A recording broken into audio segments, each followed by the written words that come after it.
Hi అండి. నమస్తే.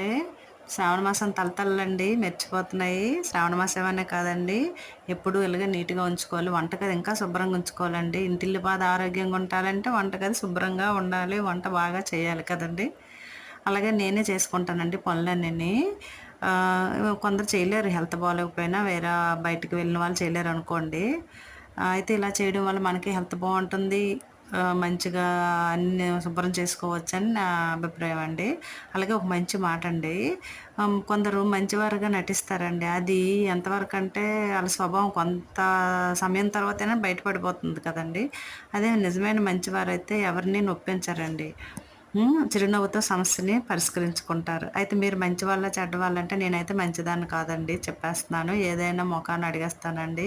అలాగే సమస్యలు కూడా ఎదుర్కొంటాను. బాధపడ్డాను కూడాను. ఇలాగ ఉండడం మరి నా స్వభావం అండి. నేను మారుతానో లేదో